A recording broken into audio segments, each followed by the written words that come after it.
Oh, how shall we talk about Suicide Squad? This is Shitty Movie Reviews, and I'm your host, Alex, and we're talking about DC's Suicide Squad. Now, this movie was alright. This finally started to feel like part of a cinematic universe. Like, they finally started to kind of catch... They finally started to get it. They're getting it. They're slowly, they're getting it. It's taking time. And actually, I think that this movie deserved a little bit better rating than what it got. I personally would give this somewhere around like 6 out of 10. At least it would at least crack 50%. You know, it's not like it's an awful movie. I wouldn't even call it a bad movie. It's not great. But you know, it was solid. It was a fairly solid movie. Not exactly what people necessarily expected or wanted, but not necessarily.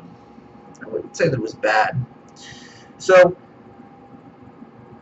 the characters, Harley Quinn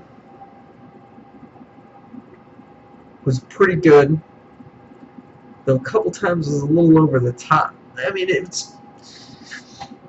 there were a few lines and stuff that didn't really feel like Harley Quinn. I mean, forgivable stuff though. The Joker, I like the personality of this Joker, but I don't like the appearance. If that makes any sense. So the thug, you know, gangster, he's got like the grills and stuff. You know, I was like, I don't really like the look, but the personality. I liked the personality. Very classic Joker, who was definitely a ruthless gangster, and I liked that. He's not afraid to kill people. He doesn't play no fucking games. Actually, he does play games. The games are just by his rules, though. So, but there wasn't a ton of Joker in the movie. And so, basically what happened is that there's this Project X, or something like that. This lady is putting together as part of sort of a special pet project, because you know they're under the assumption from Batman vs Superman that Superman is dead.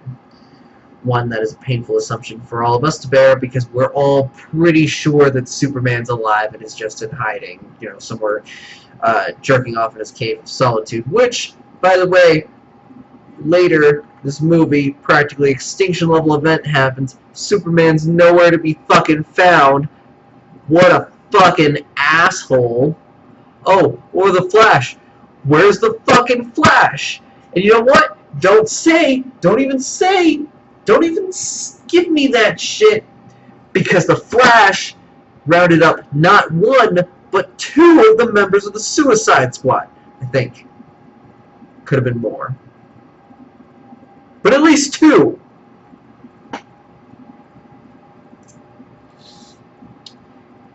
And so this project kind of has this weird assumption that you have to have Superman. But there are good metahumans. She's like, oh, we'll collect some evil metahumans and then we'll control them through fear and threats to, you know, blow them the fuck up, you know, if they don't comply with what we say. And then it's like, well, why don't you just... Why are you doing that when you could just have like the Flash and I guess the Green Lantern, possibly, I don't know, Cyborg, Aquaman. They've already established these characters exist. Wonder Woman. I mean, hell, even Batman is pretty damn good. You know, at figuring out how to kill things that are way out of his league. But it's like, why? Why do you have to get all these evil metahumans that you can hardly control that are gonna, like, almost definitely try to turn on you at every possible moment? It's idiocy. So, they do these intro cutscenes. Or not cutscenes, it's not a game, it's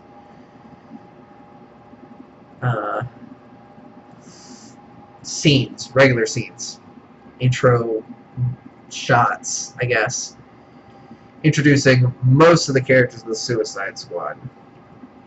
The people who don't get an introduction are Katana, because she's not a bad guy, and Slipknot, because he dies almost right away.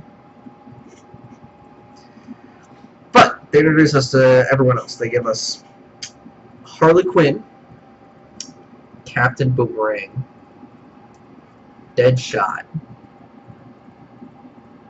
who this movie is mostly about, and then Harley Quinn, whose movie it's mostly about.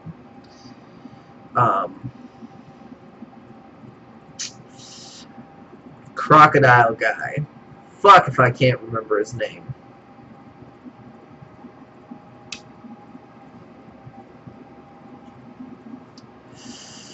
Yeah. And so they managed to capture all these people, all these bad guys, and the bad guys are all locked up in this secret facility in the middle of the swamps of Louisiana. And something bad, they're like, oh, hey, look, we got this.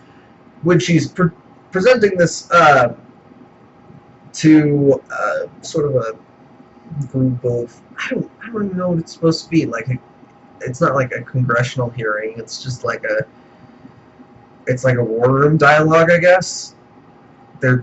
She's just with a whole bunch of like upper level people of the government, and she's like, hey, I've got this project. Hey, you, miss, and hey, Enchantress. And that's when they introduce Enchantress, and you know right away that Enchantress is going to be the antagonist, because Enchantress is the tortured soul, fucking witch. So, Enchantress is a pretty powerful magic character. She's very powerful, very magic, very dangerous.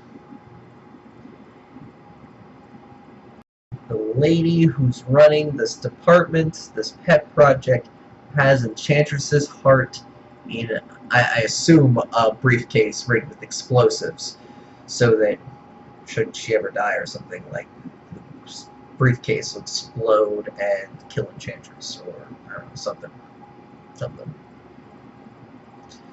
Doesn't really matter. Enchantress is being held basically hostage, and that means that you know that she's going to get away, and that she's going to wreck fucking shit. You basically can tell this right away. Which, by the way, Enchantress was fucking hot. I'd hit it.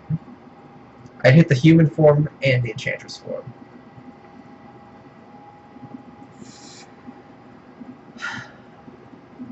But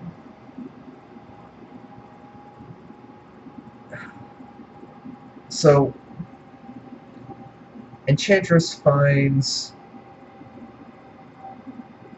the reliquary, I suppose, where her brother is stored. She restores her brother. Her brother basically helps her stay alive while her heart's being stabbed, and then she eventually goes and steals her heart back, and then she's like, I'm gonna make a spell that will bring on darkness, will create an army for us, will let us rule the world, will destroy the world. These are all things in which that she says. So you can see why I'd be a little unsure of her character motivations. Basically, she's going to rule the world with her brother. Because reasons. Not very clearly established. Wasn't just revenge. If it was just revenge, would have been fine, but it was more than just revenge. But nothing particularly interesting. It's I'm just confused by it. So basically, they turn Midtown, which is, I don't know. I don't know where Midtown is, but wherever Midtown is, its shit is absolutely getting wrecked. Just magic shit everywhere. And they're like, okay guys, we gotta bring in the Suicide Squad. And so they're like, alright, cool. Let's ship you guys out. And while they're rolling out Harley Quinn, she's got a fucking cell phone. Now, they showed earlier that she had something smuggled in that she'd had like stuffed in her throat or something like that. Or like in her hair or something like that was trying to make up. But it looked like it was a pin of some sort, not a fucking phone.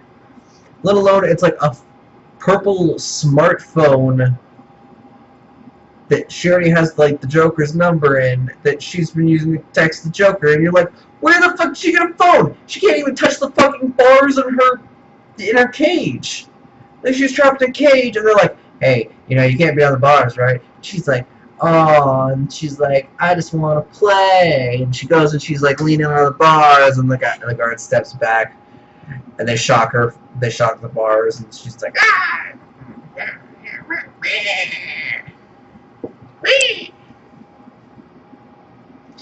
So that was a pretty accurate impression too, just in case you're wondering. So then they send them to Midtown, and they're like, okay, now that we're here, what the fuck is going on? And they're like, okay, so this is the mission. We're going to go in and we're going to extract this asset. Yeah. They're like, why? What do we do? What the fuck are we doing this for? Why would we do this? And they're like, so we implanted chips into your necks, and I've got this phone with this app, and basically, if I touch your face stops existing.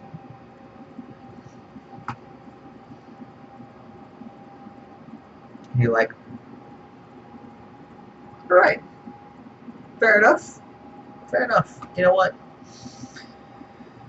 Maybe if you'd not used coercion, still would have done it. But that is appropriate motivation. I will get right on that. So they go to the city, and they start to get closer, and they're like, there's some weird shit going on here. This isn't quite what we were told. And they're like, a couple of guys are like, we should, you know, fucking get the fuck out of here. And those two being Captain Boomerang and Slipknot. And Slipknot attempts to make good on his escape after the first battle with the weird fucking alien things that the people got turned into by Enchantress for her army. And then you find out why Enchantress was so important. This wasn't really about the Suicide Squad. This was about Enchantress's ability to turn regular people into weird fucking alien soldiers that could take a headshot without going down. And you're like, oh, this bitch is actually pretty evil and kind of fucked up. Why are we not like doing something about her? What are we doing here? Why are we?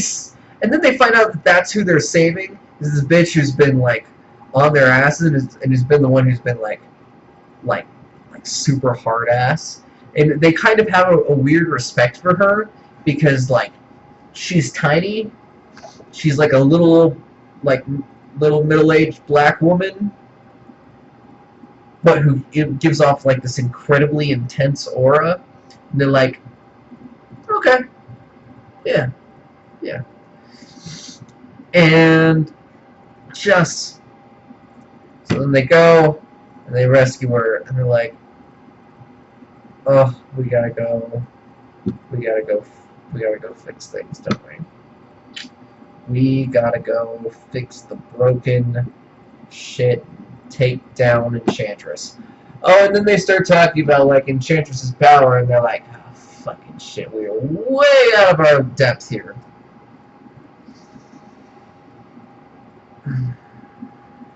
I mean, the fight scenes are pretty cool, though. But throughout a lot of this, there's a lot of flashbacks going on. Let me tell you about these flashbacks. Guess who's having these flashbacks? There are 2 people having flashbacks. And guess who those people are? Harley Quinn, Deadshot. Deadshot loves his little girl, and Harley Quinn loves her pudding. And oh my god. So much focus on these 2 characters. Should have put more focus on the characters that weren't quite as, like, meta-human-y. I mean, I guess Deadshot's ability to like, shoot anything, like, to never miss a shot, is pretty cool. You know what?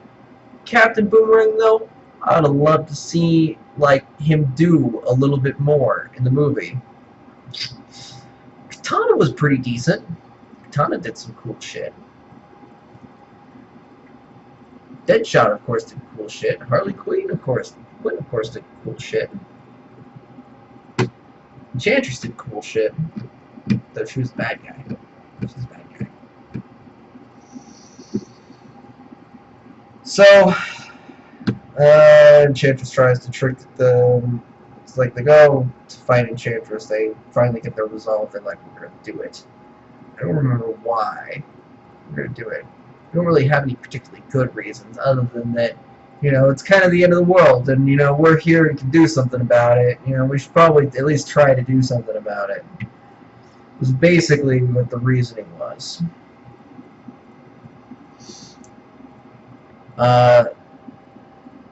You know, after they've talked about basically all the things that they've lost in life, and they're, you know, oh, El Diablo, duh, I forgot about El Diablo, because El Diablo was important, even though I forgot about him because he didn't do anything the first, like, 3/4, 4/5, 5/6 of the movie. El Diablo has, like, crazy pyrokinesis. Pyromancy. And basically at the end you find out, oh, holy shit, he's like a descendant of, like, Enchantress and her brother's species, because you find out, well, they used to be worshipped as gods and they lived a long time, and they're basically like super strong metahumans. They're a lot like Apocalypse in X-Men Apocalypse. They're like ancient mutants, but in this case metahumans. We're seen as gods, and, you know, that's how they explain, you know, ancient mythology and shit. And you find out that El Diablo is basically one of them, and is kind of a fucking badass, and gets into a fight with the brother, and they blow up the brother. Yeah, I mean, everyone works together pretty well. The crocodile gets, you know, some scenes, and they kind of came together as a coherent team, even though Captain Boomerang was a little in the usefulness department. You know, Slipknot got his head fucking blown off when he tried to run. Harley Quinn, like, eventually escapes, and then comes back when the helicopter gets shot down. The Joker comes and rescues her, and then eventually, at the end of the movie, because I'm tired of talking about it, because this movie was complicated. This movie was... It's not a fun movie to talk about, actually, because there's just so much shit that happens. You know, you talk about who got caught by which characters and references to comics, and like there's a ton of stuff that you could get into. I don't want to get into it, mostly because I'm not a big comic reader. But the action wasn't too bad. The graphics were pretty good. I would have liked Harley Quinn to be more of a focus, or like, I don't know, Deadshot's story was just all about his daughter, and his daughter thinking that he's a bad guy when he's not, when he is a bad guy, but, you know, he's like a bad guy with a heart of gold, or a bad guy, you know, but he loves his daughter. And that was like the whole dynamic. That was like all that story was about, and him wanting to see his daughter, and he gets basically visitation rights to see her on weekends or one afternoon a week or something to help her with homework or something like that, you know, until before he goes back to prison. And then, I mean, it's just the end of the movie, though. The very end, the end credits scene, or before the end credits, Joker comes and breaks out Harley Quinn. Everyone else is chilling in their cells from, you know, now that they basically they got to make some demands since they actually beat Enchantress. You know, Croc got BET because, you know, we wanted to see somebody else, and then Harley Quinn got her espresso machine and a bed. She doesn't have to sleep on the floor now, or sleep hanging from the bars of her cage. You know, everyone got a little something, except for Captain Boomerang. Captain Boomerang might have even gotten something, and was like didn't want it, didn't care. I guess that was supposed to be like a trait for him, or like something endearing, like a character trait. I mean, I know everyone knows that he was pissed because, you know, she was like, "Oh, 10 years off your sentences." He's like, "I have 10 years off a triple life sentence, like fucking nothing. Can I get something more? I want to be a free man." It's like, no, you don't get to be free. Except that Joker breaks in to the goddamn prison, breaks Harley Quinn out. This is also the movie where they revealed that Harley Quinn was assisted in the murder of an accomplice in the murder of Robin, which was alluded to in Batman v Superman. I want to see the Ben Affleck Superman movie. That's what this movie got me excited for. This movie got me excited for the Ben Affleck Superman movie, and for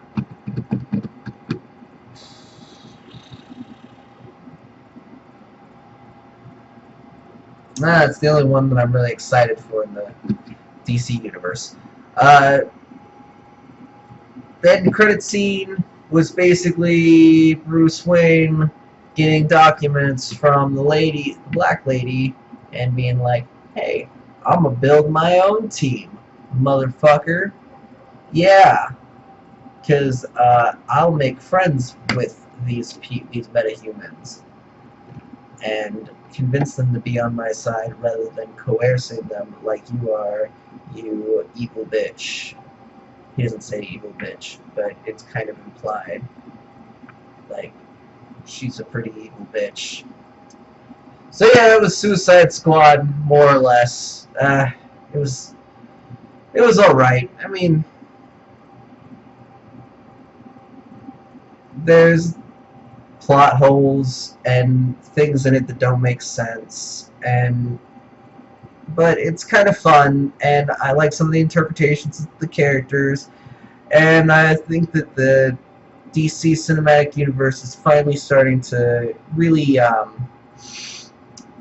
build its foundation, and it is kind of starting to put pieces together and to make connections, and they've had to really rush it, but I feel that like in the next couple of movies that they're going to slow down a bit, and that's when it's going to really start coming into its own.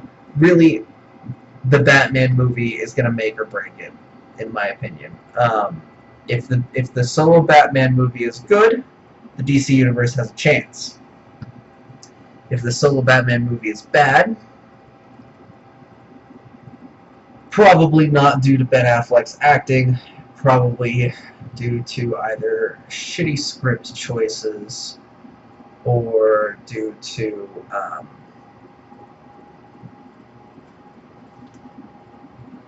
editing. Could definitely be editing. Editing could make or break the movie as well. I feel like editing was bad in Suicide Squad. Some of the hard cuts, some of the scenes where they would cut. Well,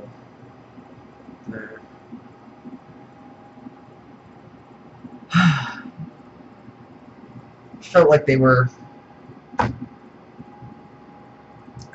after post-production that they showed this to people, and then they were like, oh, let's move scenes around, let's cut scenes, try to film a few extra scenes. It just felt really, it felt like an edited, like the messy part of this movie was the editing. For some reason, it just felt off. I don't know. But yeah, it's like a 5.5 out of 10 for me for Suicide Squad. If you like the video, like, comment, subscribe.